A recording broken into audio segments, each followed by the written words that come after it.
Halo sahabat para penggemar catur yang saya hormati, dan saya cintai dari lubuk hati yang paling dalam. Saya juga sering bertarung di lapangan, seperti di warung kopi, dan saya akan bagikan pengalaman pahit ini di media seperti plafon YouTube. Sehingga kalian bisa baca strategi lawan, dan memecahkannya, dengan cara tonton video ini sampai selesai, dan Anda akan menemukan jawabannya di sana. So, di sini kita bermain sebagai hitam, lawan membuka E4, dan kita balas E5. Di tahap selanjutnya putih tidak bisa asal melangkah saja, berdasarkan pola pemikiran dia sendiri, karena jika dia menyimpang, kita akan berikan dia pelajaran. Semisalnya jika putih mainkan pion B3, langkah ini blunder, bahkan dengan langkah ini, sudah membuka peluang bagi kita bisa menang dalam jangka panjang. Atau dia mainkan bidak C3, sama saja, baik itu jika dia memilih bidak dan yang lain-lainnya, yang ada tanda panah, sudah bisa dipastikan kalian akan menang. So, pertama-tama kita periksa jawaban putih bidak G3, langsung blunder besar. Jika Anda jumpai lawan bermain seperti itu, maka siap-siap dia akan dieksekusi, setelah Anda tonton video ini sampai akhir. Perlu Anda ketahui semua hal ini, sedikitnya bisa menjadi senjata kuat, ketika Anda ketemu langkah seperti itu. Masih poin yang sama, seperti yang saya sampaikan di video sebelumnya kawan, harus secepat mungkin membuka pusat yaitu D5. Karena setelah dia tangkap bidak, lalu kita ambil kembali dengan menteri, langsung ada ancaman yang harus direspon oleh putih. Jangan Anda sepelekan hal ini, bahkan bisa dibilang keputusan pengadilan sudah bulat, bahwa putih blunder besar. Terkecuali kalau ada pejabat Konoha di sana, tentu itu sudah berbeda cerita. Semisalnya, ada berbagai kemungkinan jawaban putih, apapun jawabannya tetap dia akan gugur. Contohnya, kuda F3, rencana selanjutnya juga ingin membawa gajah ke G2, akan dibalas gajah G4, jika gajah fianchetto. Bidak E4, menekan kuda, situasi putih benar-benar dalam ancaman serius kawan.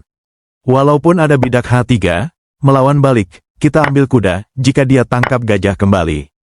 Ada menteri skat, memaksa raja F1, setelah terjadi serangkaian perjalanan ke depan, maka warna kulit putih dipermalukan di Pengadilan Negeri Jakarta Selatan. So, sekarang kita tarik sedikit ke belakang, bagaimana jika pada titik krusial ini, warna putih memutuskan menteri E2, kunci posisi bidak. Harus hati-hati untuk respon jawaban ini, jika dengan rasa terburu-buru langsung jawab blok dengan gajah, maka blunder besar. Perhatikan langkah selanjutnya kuda C3, menekan menteri dan bidak, dan situasi berbalik arus. Walaupun Anda mengikuti gelombang elektromagnetik, seperti bidak tangkap kuda tempo menekan menteri. Dia juga ambil menteri, setelah terjadi serangkaian sederhana ke depan. Walaupun Anda unggul perwira, namun di sisi lain putih unggul 2 pion, secara hitungan poin, putih sedikit lebih unggul. So, hanya ada satu jawaban, yang real agar Anda bisa menang, yaitu Raja D8, walaupun Anda korbankan hak rokadeh. Dua keuntungan sekaligus yang Anda peroleh sahabat, selain menghindari ancaman pada ratu, juga support bidak C7. So, karena jika di sini dia mainkan kuda C3 menyerang menteri, kita ambil kuda sehingga dapat hindari tekanan menteri. Setelah terjadi pertukaran ratu, maka Anda unggul satu kuda bersih tanpa kotoran. So, coba kita riset jawaban lain dari warna putih, memutuskan menteri F3. Sekarang haluan serangan berbalik arah, di sisi timur bagian Papua, yaitu bidak C2. Bagian ini kawan, perlu untuk dicatat. Yaitu menteri C4, menekan bidak. Jika dilawan dengan kuda C3, kita lanjutkan langkah sederhana kuda C6. Kita menunggu setelah jawaban gajah fianchetto.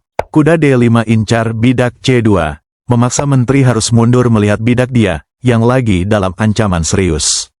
Maka bidak H5, lagi-lagi langkah menunggu jawaban putih kuda berkembang ke E2, tempo membuka jalannya rokadeh. Setelah itu kita mainkan gajah kunci posisi kuda, jika putih memilih langkah tenang, bidak D3, membuka akses gajah gelap.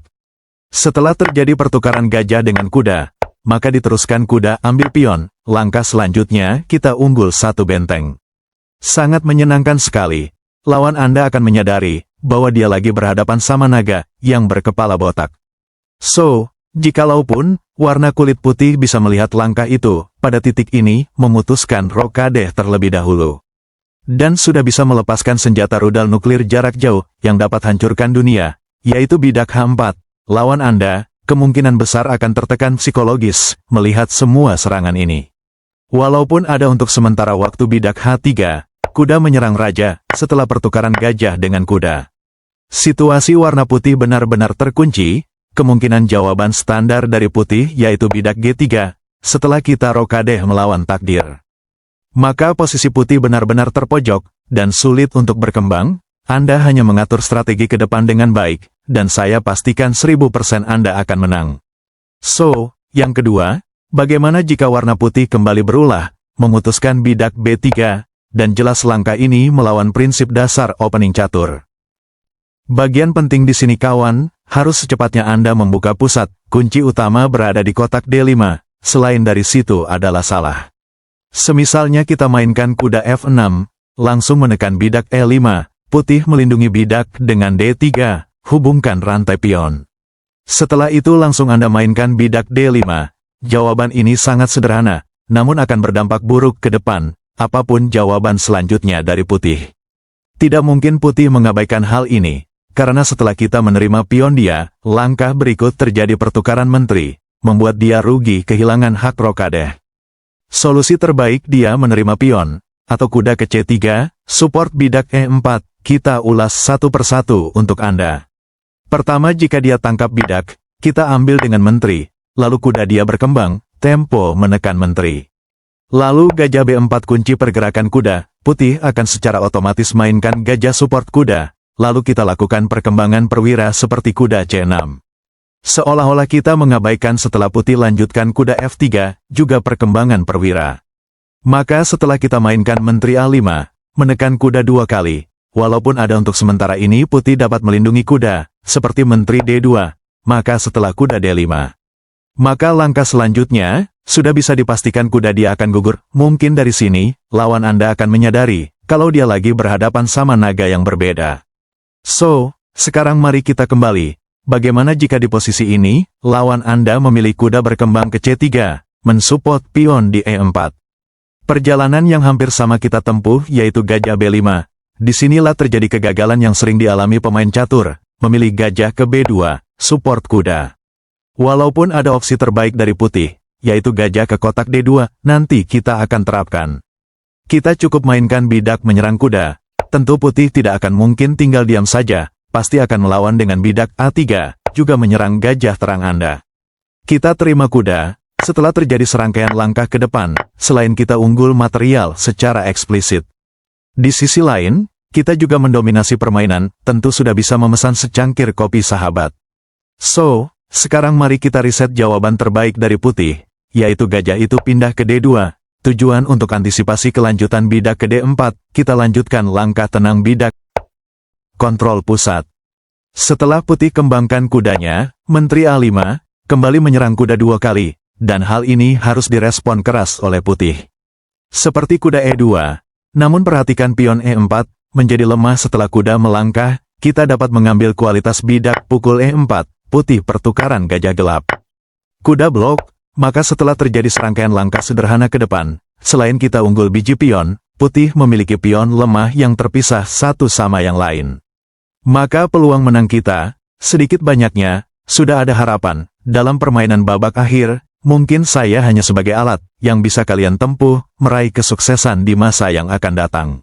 So, bagaimana jika semua hal itu, telah diketahui oleh tentara rambut putih, pada langkah ketiga dia langsung mainkan kuda ke C3, support kuda antisipasi kedatangan gajah gelap ke B4. Kita harus menempuh perjalanan yang berbeda, melewati lautan Pasifik India, seperti gajah C5, kuda putih ke F3, kita rokade di sayap raja. Nah, putih tidak mengabaikan posisi ini, seperti langkah tenang pion ke D3, maka setelah kuda G4, putih akan kehilangan keseimbangan, sulit bagi dia mencegah ancaman ini. Sementara, jika dia dorong pion ke D4, di sisi lain membuka sepanjang fail E, sementara posisi raja dia, masih belum diamankan sejauh ini, saya mohon diperhatikan dengan baik-baik, agar tidak salah gagal paham. Nah, sebagai opsi terbaik putih, jawaban bidak H3 sangat tepat kontrol kotak G4, dan kembali lagi dengan kunci yang saya sampaikan tadi, yaitu harus membuka pusat, di mana putih telah menyimpang di langkah awal. Yaitu bidak D5, putih menerima pion, Jangan terburu-buru ambil pion itu. Terlebih dahulu, bidak E4 memukul mundur pasukan dia secara teratur. Ada dua bagian jawaban alternatif dari putih. Jika kuda pindah ke H2 langkah yang sangat tepat, barulah kita lanjutkan pertukaran pion di D5. Selanjutnya jika putih langsung terburu-buru, gajah ke C5, langkah ini blunder besar, karena setelah jawaban tenang menteri D4. Langkah selanjutnya benteng dia akan gugur, dan peluang menang semakin terbuka. Mari kita pisahkan jawaban ini, karena sangat terlalu awam. Jawaban gajah ke B2, pilihan yang sangat tepat. Kita lakukan perkembangan seperti kuda, gajah ke C5. Selain membuka jalannya rokade, ambil tempo menekan menteri. Situasi semakin sulit, setelah menteri pindah ke G5, mencegah putih untuk melakukan rokade, walaupun ada untuk sementara ini bidak G4. Setelah kita melihat situasi putih, semakin tidak teratur, maka kita sudah bisa melepaskan serangan rudal jarak jauh, dengan bidak B5. Semakin serba salah jika tidak diterima, akan menambah masalah baru, maka jawaban alternatif putih harus tangkap bidak itu. Kuda naik ke D4. Setelah pertukaran gajah dengan kuda, lagi-lagi menekan posisi benteng, bidak C3. Maka gajah tangkap pion, raja tangkap kembali, kita juga ambil gajah, walaupun kita katakan material sebanding kawan. Namun, posisi pertahanan putih terbuka, membuka peluang untuk lancarkan serangan, sangat mendukung situasi. Sekarang mari kita kembali. Bisa saja terjadi kesalahan teknis, jika dalam bangunan ini, putih memilih bidak D4, walaupun langkah ini blunder. Justru sebuah pemikiran yang salah, jika Anda berpikir untuk eliminasi kuda, lalu timbul pemikiran standar 3 langkah ke depan posisi sayap Raja Putih, mengalami kerusakan. Semisalnya, Anda pukul kuda, dengan satu kesalahan ini, dampaknya sangat serius bahkan bisa dibilang putih unggul jauh. Contohnya, putih ambil gajah, Anda pukul bidak, gajah kali bidak, benteng menyerang raja, cukup gajah blok. Permasalahannya sekarang, kedua pion putih di pusat, sangat berpengaruh kuat, pada perkembangan perwira Anda. Sekarang mari kita kembali. Sebetulnya langkah transposisi ini, sudah saya beberkan di video sebelumnya. Karena bagian ini, sering sekali terjadi kesalahan teknis, untuk pemula bahkan pemain menengah. Sehingga saya harus ingatkan kembali. Maka gajah ke B4, sudah bisa dipastikan salah satu perwira dia akan gugur di langkah selanjutnya. Maka dari situ, saya menyampaikan bahwa, channel ini dibangun berdasarkan pengalaman saya, tentu dengan mendukung Anda sebagai penggemar catur. Dengan cara like subscribe channel ini, jika menurut Anda bermanfaat, layak dijadikan pelajaran edukasi, salam hormat saya Chess Legends Arena.